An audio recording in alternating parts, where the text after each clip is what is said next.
Welcome to the Wealth Planning for the Modern Physician podcast, where we talk to doctors like you about their real-world lessons in financial matters and hear from industry experts who can impact your personal bottom line. The host of our podcast is David Mandell. David is an attorney, OJM Group partner, and author of more than a dozen books on wealth planning for physicians. You can find additional audio episodes from our first 4 seasons on Apple Podcasts, Google Podcasts, and other popular platforms. Now, let's turn the mic over to David. Hello, this is David Mandell, host of the podcast. Thanks for joining us. We've got an interesting episode today.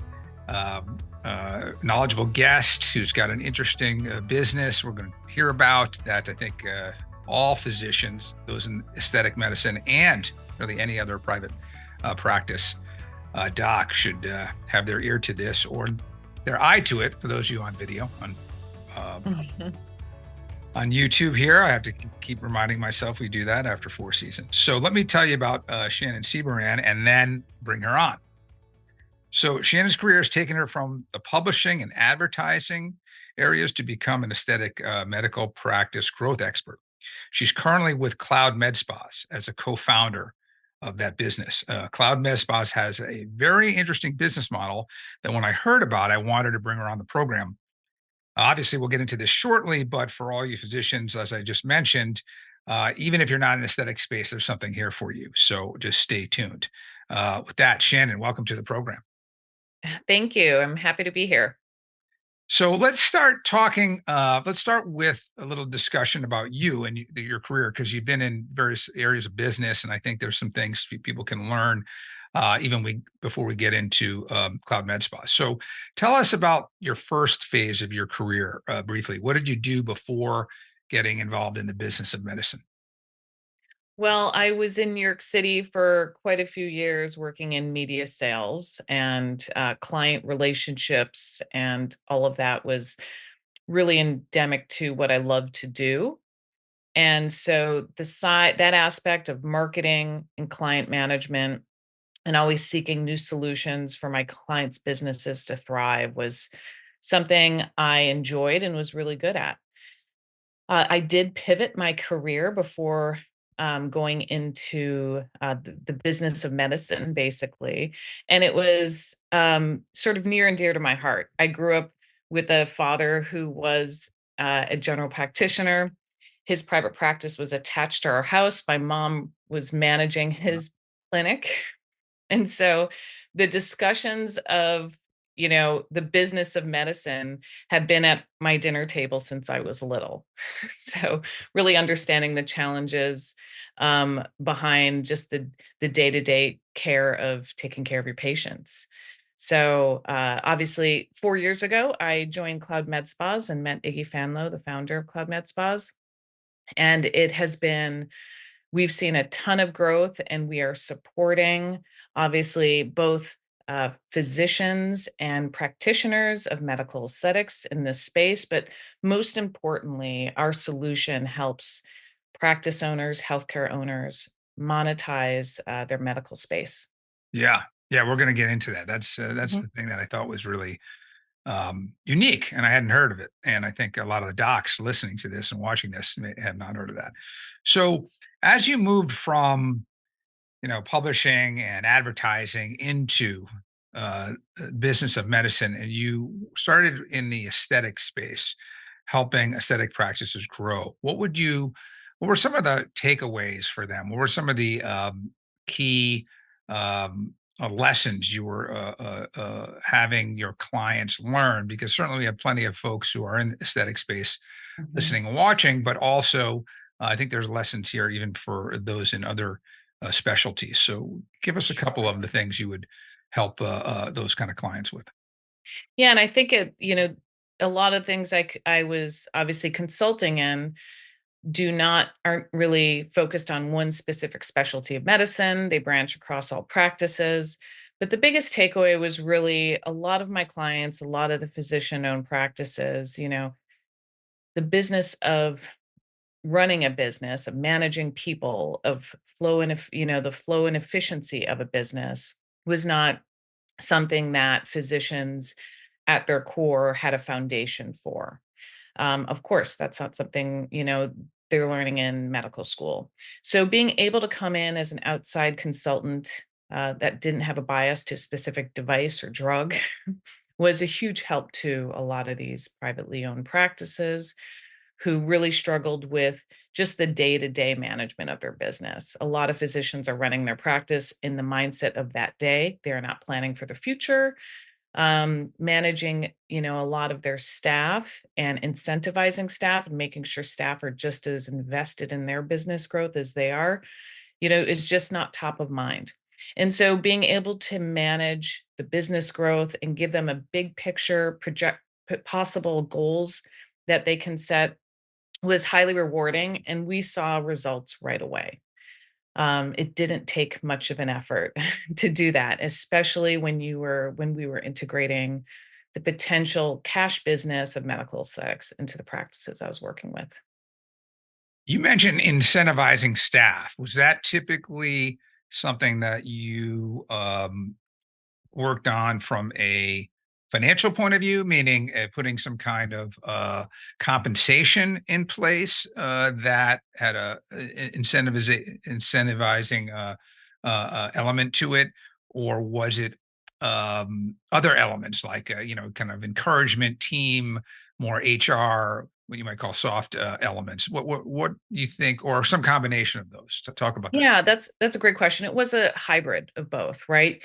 It was learning, really who the staff was and who was truly invested in their career at this location too, versus coming to this, role Just as a a job. JOB and Yeah. that's it. And the ones who were invested in growing their career and wanted more, those are the ones who are motivated by incentives and understanding that if, Dr. So and so's practice sees a growth in overall revenue in just even bill redemption, things like that, there's an opportunity for everyone to win at the end. And there's more opportunity for the practice owner to reward their staff when you see an uptick in growth.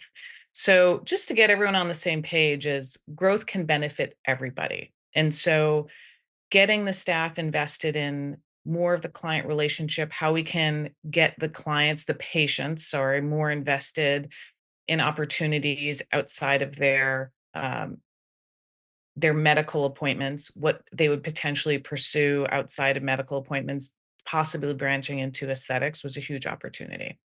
So did you often, I'm just seeing on the incentivizing incentives, because I think it's interesting. Did you try to, or did you find that that was effective when you would tie an incentive to the overall expansion of the practice It was versus, let's say, one person's, particular um, responsibilities. Like if you did more X in your job, you would get Y, but Mhm, also tying the practice in itself as sort of a team. If mhm. the team reached Z, you would get something as well. Or which of those or both are you think is effective? It's both. In medical aesthetics, it was very easy to tie sales to the person who was closing. What would happen behind closed doors in the exam room is the physician would typically make a recommendation for you should potentially have this procedure done to get rid of brown spots, fine lines. You should potentially buy this serum that can help optimize the procedure. But the close is really happening at the front desk and the exit when the patient was leaving and scheduling their next appointment. If those employees could get invested in actually making sure the patient walked out of the office with the products or with scheduling the next appointment, that's where we saw an uptick. And those were the employees that were really driving, obviously, that additional revenue for the practice. So it was targeting the incentives of the people who could make a difference to Mhm. reach those. Correct. Yeah. Yeah. Um, Yeah, I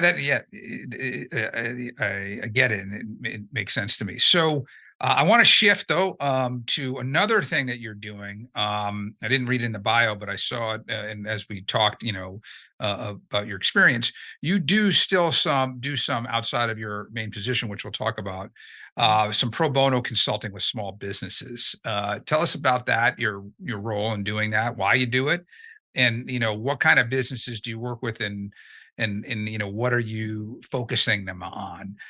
What are the key things that you're kind of drilling into them to improve? Yeah, I do some volunteer work through an organization that receives funding from large banks, JP Morgans, things like that, to support female owned small businesses.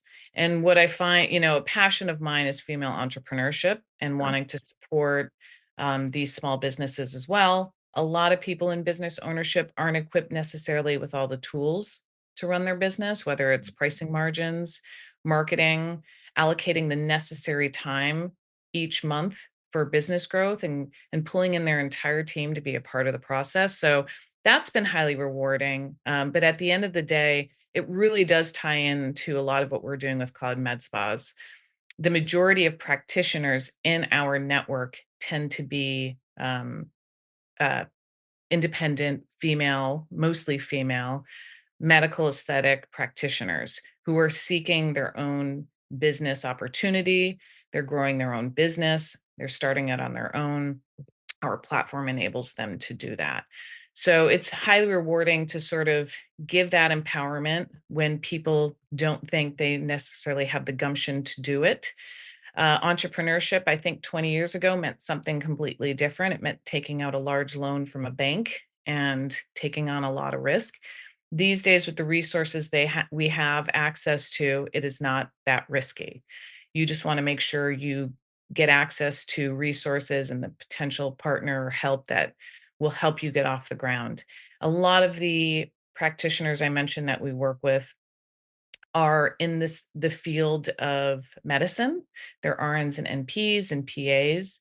And so giving them the confidence and convincing them they are capable of being their own boss when they typically are in a service care oriented field in the first place. They're used to taking direction, to knowing in advance what they're supposed to do, to give them the empowerment that they can be their own boss and they have the skill set necessary to be successful, has been really, really rewarding. And we've seen, we have empowered a lot of different practitioners in this space who, as you can imagine, coming out of the pandemic, a lot of nurses who were working 60, 70-hour work weeks and sort of feeling like they need to achieve a better work life balance. Yeah. A lot of practitioners in the medical aesthetic space are seeking opportunities to sort of have that balance between the thing they love, nursing, and being able to generate some, obviously a side hustle opportunity that can be quite lucrative for them. So it sounds like, and again, your passion for helping women small businesses is being played out at Cloud Med Spas, not only your consulting, Mhm. correct? Not only the pro bono work. Is that right? I mean, because I Not asked you only about the pro pro bono. bono, right? It's Because we're right. kind of, if I'm following you, we're kind of converting the discussion, which I want to now, Mhm. into Cloud Med Spa. So let's talk Yeah. about that. Tell us about that business, like where it was, because you and I had spoken about this before, the Mhm. pivot that you guys made, and now where it is in terms of how docs of all types potentially might see an opportunity with you. Sure. So we started out as a brick and mortar company called Van Sanity. The best comparison I like to share is to think about our first location, which is in Boston, like a WeWork location. But we were targeting a space specifically for medical aesthetic practitioners, meaning typically RNs and NPs and PAs who inject neurotoxins, fillers, and also do other non invasive medical aesthetic procedures via devices, whether it's microneedling, body sculpting, hair removal, laser resurfacing, things like that. So the non invasive aspect of medical aesthetics. And so we created a beautiful space in Boston, 13 exam rooms, equipped with devices. The rooms were all fully outfitted for practitioners to come in, rent the room by the hour, treat their own patients, manage their own business, and leave. And they were only paying us for the time they were there. In addition to that, they were also getting access to the prescription injectables that they needed in order to administer the neurotoxins or fillers for their patients. And also that they got access to devices to do procedures as well.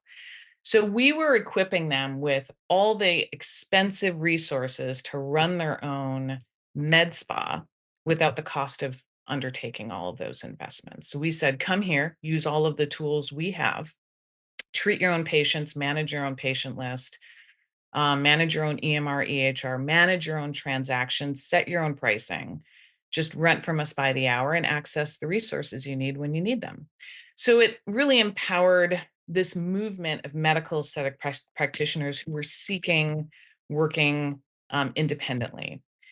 They saw from a very, very early stage, and so did we, that medical aesthetics was not unlike the hair care industry. The owner of the patient relationship was really the provider of the relationship. So the hairstylist, the beautician, the medical aesthetic provider. As you and I both know, when someone loves their hairstylist and that hairstylist moves an hour away, You follow? you will follow them.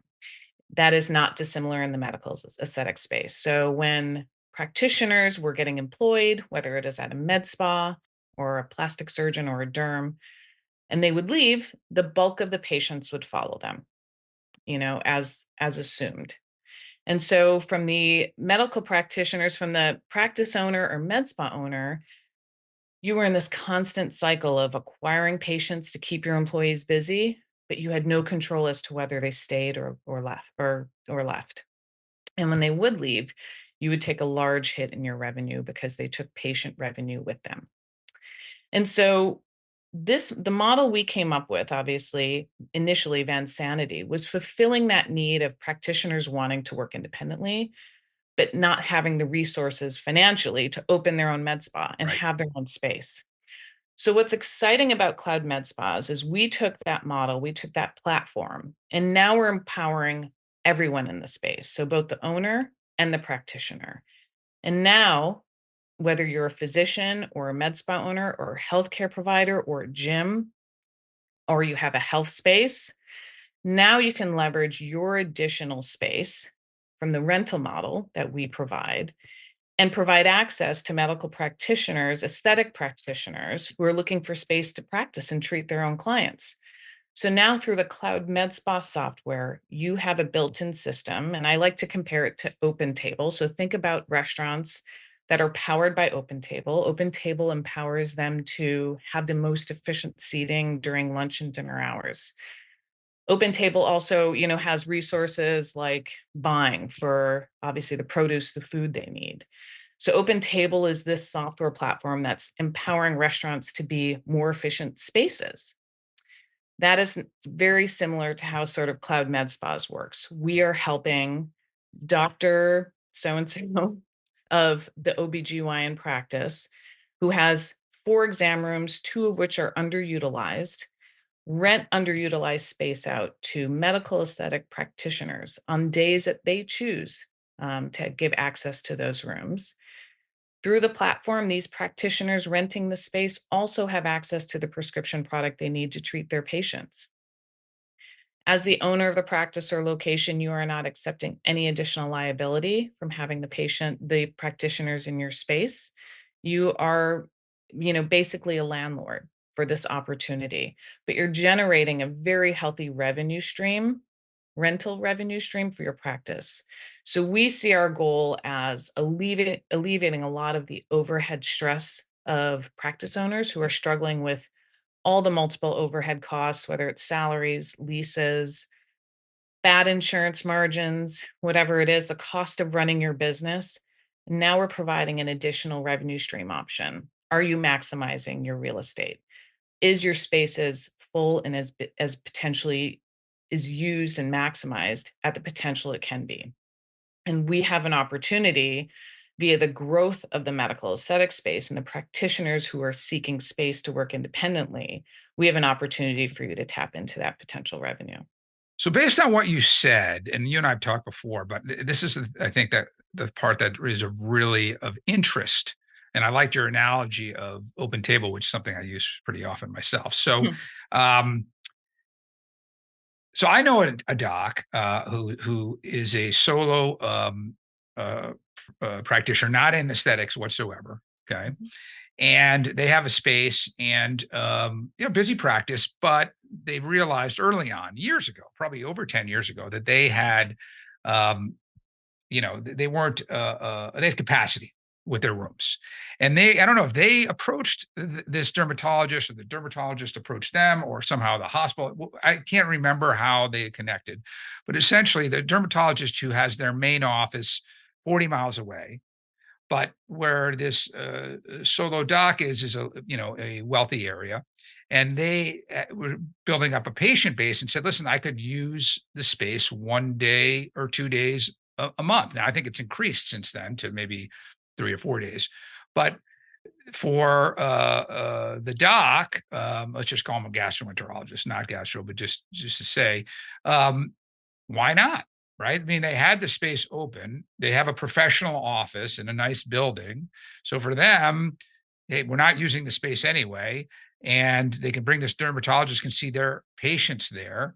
And it's kind of a win-win. The dermatologist doesn't have to go out and rent a space for only 3 or 4 days a month they need. And for the gastro, it's basically uh, essentially free money in some ways, right? They're just sort of renting their place to the doc, and the patients who are coming in are not that different in the patient base of what they have. So it's not awkward or in any case in any sense not a fit. And now I think they're 10 years into it. So it's obviously been a win-win all the way around, and good for the patients because now they have a place to go when that doc is going to see them. So that says to me kind of you're taking it this concept that I just sort of described with technology and making it to the modern day. This only started 10 years ago, but it's just between two people. Is that an accurate kind of description or analogy or example of Yeah, how this would work? And can you give us another example or two just of docs and how it's sure. working for them? Yeah, no, that's a great analogy. Shared space is not a new concept. We did not invent it. Right. Obviously, it has not been highly pursued in the medical space yet. It is starting. We're starting to see it germinate in areas because physicians and medical practices are realizing space is their biggest overhead, right? WeWork has been around forever. People want shared space to minimize their overhead. Airbnb proves this works as well. Put that apartment over your garage on Airbnb and start making some money for yourself. So the ability to leverage real estate is something that is not a nuance, but the way to do it efficiently without it taxing your staff and making it a headache to manage is what we have streamlined. So what's so great about our software and about using a cloud med spa space as opposed to a solo salon suite or some other space, and the reason the demand works so well for the physicians and practices that are undertaking our space is that we are also leveraging an industry that is growing exponentially year after year, which is medical aesthetics. So that's why we do have this diverse array of clients coming to us saying, I want to tap into this and use this. So we have a dentist in North Carolina who recently wanted to increase their overall footprint, so they increased their space twofold, and they want to leverage 50% of their real estate towards Cloud MedSpa because they see the potential of optimizing their overhead costs, their lease, their rent costs with being able to rent out half their space to independent practitioners in medical aesthetics. We do have a GI physician, ironically, in Yes. Texas who was allocating a specific amount of her space to a med spa. She was struggling with retaining her employees. She was struggling with the cost of keeping prescription product inventory on the shelf. And so she actually pivoted to Cloud Med Spa. And now instead of having employees or having two employees, she has 10 different practitioners renting space from her and purchasing the product under Cloud Med Spas as well. So it really, evolves into a passive income opportunity for our clients and something that the software manages for them. Our clients can see at all times who's going to be in the space, when they're going to be in the space. Because of the ability to leverage multiple rooms and different hours, Practitioners are not all in the space at the same time. This does not create a busier work office environment. Our practitioners, because of our initial location, Vansanity in Boston, we have learned how practitioners tend to work under this model. They work smarter, not harder. They typically work anywhere from 10 to 30 hours a month. They're not working 40 hours a week because they're making more money every hour that they're working because they're generating their own revenue. And so the typical providers, tend to be in the office maybe 2, 3, 5 hours a week. So imagine how having 2 or 3 exam rooms, how having, 10 different practitioners renting from you, 20 different practitioners renting from you. You might have maybe 2 in your office at the same time. You mentioned liability too, and all of that, and that Before is we one. before we jump into that liability, I just want to ask Yeah. a question based on. So first of all, I assume like I'm a doc listening to this and I'm a cardiologist and I say, hey, this sounds interesting. I have capacity. I Mhm. can customize this, meaning, I can start slow and say, hey, listen, I will put one exam room, I'll sort of allocate 5 hours a week Thursday. for that. Yeah. And Oh, yeah. I can plug into your system and can I, you know, can I interview or speak to the 100%. providers beforehand? So I said, okay, I met 2 of them. I like both of them. They seem professional. Tell me. And then I say, okay, those 2 can plug into that one exam room for 5 hours and I can allocate it's like Tuesday afternoons and Thursday afternoons and Mhm. Wednesday afternoons. I'm And busy maybe because even I take Saturdays. Yeah, yeah. Okay. So it's really customizable. I'm just thinking from the doc's point of view, in terms of 100%. how many hours they can get to know the providers beforehand, potentially, Yep. before they have them use the office. You mentioned a couple times product. I assume you mean like some kind of medical aesthetic product. But let me ask the question. So if I'm a doc, let's say I'm a cardiologist, I'm not interested in getting involved at all in the aesthetic piece of it. I just want to deal with the heart and that's it. But I have this extra space. Mhm. That still works, correct? 100%. And all of the product is available through our software for the practitioners. For the practitioner. So each practitioner using your space has their own medical director and they have their own LLC and they have their own malpractice insurance. That is required of them to be independent practitioners. Yeah. And so their ability to purchase the product through the software that they need is very easy and streamlined. So that physician is not, liable for any of those procedures happening. The only thing that physician or that location owner sees is that nurse Sally is going to be in room B from 2 to 3 today, but he doesn't see who her patient is. He doesn't see the procedure she's doing. So that's how we keep this HIPAA compliant. He I just see. knows that a practitioner is going to be there. And what's nice from a physician's perspective is the majority of these practitioners are RNs, NPs, or PAs. They're other medical professionals using your space. So there is a level of respect there. And most of them come see the space before they start using it. They're excited to have access to this beautiful medical space that is professional for them to treat their patients and their clients. And what's really sticky for them is again access to the product that they need to perform these procedures. So again, thinking it from the perspective of the physician and also putting my, attorney and asset protection Yep. hat on. So yeah, a couple of things you said there, I think I just want to point out that they have their own um, malpractice insurance. They Mhm. have their own entity. It sounds like typically an Mhm. LLC. Mhm. And the medical director for the services they're providing is through the cloud, through your cloud med No, spas. it's a third party independent relationship. All of these are. So they have their own. We can help connect practitioners to medical directors in specific regions just from the relationships we have in those in I every see. market. But that is a third party agreement between the practitioner and their medical director. Got it. Okay. But as the docs watching or listening, you're not the medical director, right? You're Nope, not you you cannot. as the cardiologist in this example Correct. are Correct. not only do you not the medical director, but you don't even know really what's happening from a HIPAA point of view because that there's, You don't yeah, you and, can't see the patient information.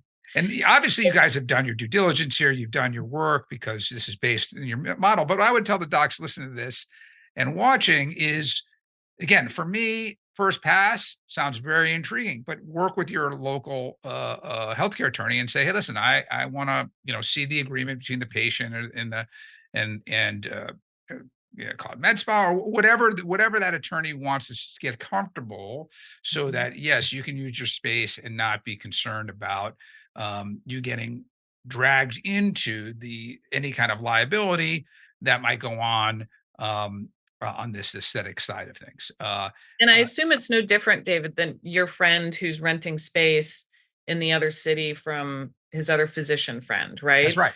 I would assume that physician friend doesn't feel like he's accepting liability from the guy that he's letting in his other exam room a couple days a month. That's right. So And you and could think and about it if that way. somebody had asked me, if that person had asked me in the beginning, I'd say, hey, just make sure Mhm, that you dot your I's and cross your T's so you don't have that. You mean do it right in the beginning, have it go through it, and then put it to bed. mhm. Rather than just kind of expecting there's nothing there, which a lot of docs do. Oh, this is all be fine, and I'm not even going to think about it. Um, and we don't want that, right? So that's why I'm putting this out there so folks can be really diligent on the front end. But the good thing is, unlike my friend's example, those are just two people making a deal, Mhm. which oftentimes are where you get no due diligence being done. It's all Right. a handshake. Where here you have a business and you have investors and you have a track record. You have folks who have, are putting their time and money into doing this right, Mhm, rather than trying to make a deal off the top, off the cuff with one physician. So, that's a good fact, I think. mhm. Um, what other because we're about time and I want to keep us on about time, but other big picture thoughts before we wrap in terms of docs out here listening and saying hey, this is something I might be interested in. Yeah.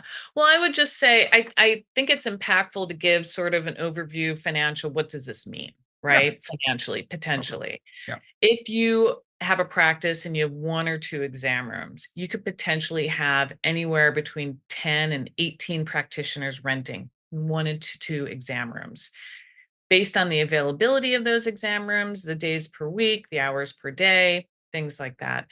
The practitioners, you could are work on a whole diverse level of hours and days and times. A typical practitioner on the low end who generates about 10 rental hours a month at your location generates about $1,000 in rental revenue. So imagine having 10 of those at your practice each month and think about how that is just a wonderful way to add value to your overhead. You're now maximizing an investment that is already there. Your cost, your rent, your lease is already there. So how do right. we leverage that and It's all use to it the to bottom line. benefit? Yep, Pretty much. There's not much cost here.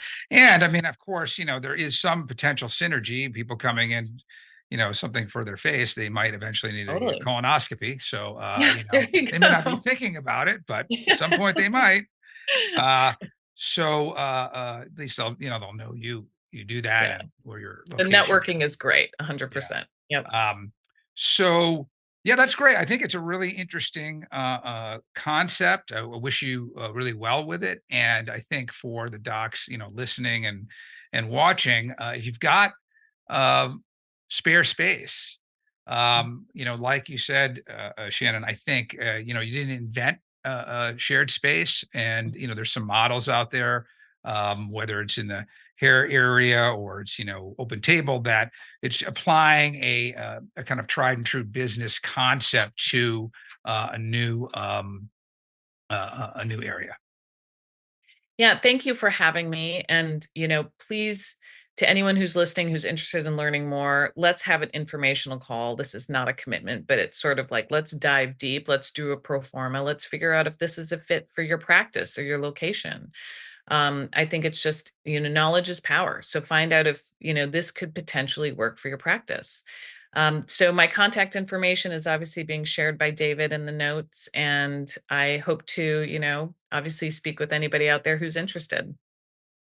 Excellent. Yeah, and I appreciate Shannon being on. I think it is. I'm sure it's a fit for some of you out there, and like you said, you can't hurt to understand what the opportunity is and run some of those numbers. So I encourage you to do so. So Shannon, thanks for being on. I really appreciate it. Thanks for everybody watching and listening. And as I've been trained to say, if you like the content, please give us a 5-star review, leave a good comment, etc. Tell your colleagues about us. Now you can start following us not only on the audio platforms, but now we're on video, so you can follow us on YouTube. And if you're a physician who has an interesting story to tell, or something that you think your colleagues would appreciate hearing about, we have folks, plenty of you on, so just contact me. We're always looking to add more docs on the program. So with that, you'll have another episode on video and audio in the next 2 weeks. So thanks for tuning in. The Wealth Planning for the Modern Physician podcast is brought to you by OJM Group, a multidisciplinary wealth management firm dedicated to helping physicians build and preserve their wealth while reducing taxes. Podcast listeners can get a free copy of our flagship book, Wealth Planning for the Modern Physician. Simply scan the QR code or text WPPOD to 844-418-1212 to request your free print copy or ebook download. Be sure to join David for the next episode of the Wealth Planning for the Modern Physician podcast. It's important to note that this content is for informational purposes only and does not represent personalized investment advice, as the information may not be suitable for your personal circumstances. Please contact your investment advisor before implementing any of the strategies discussed.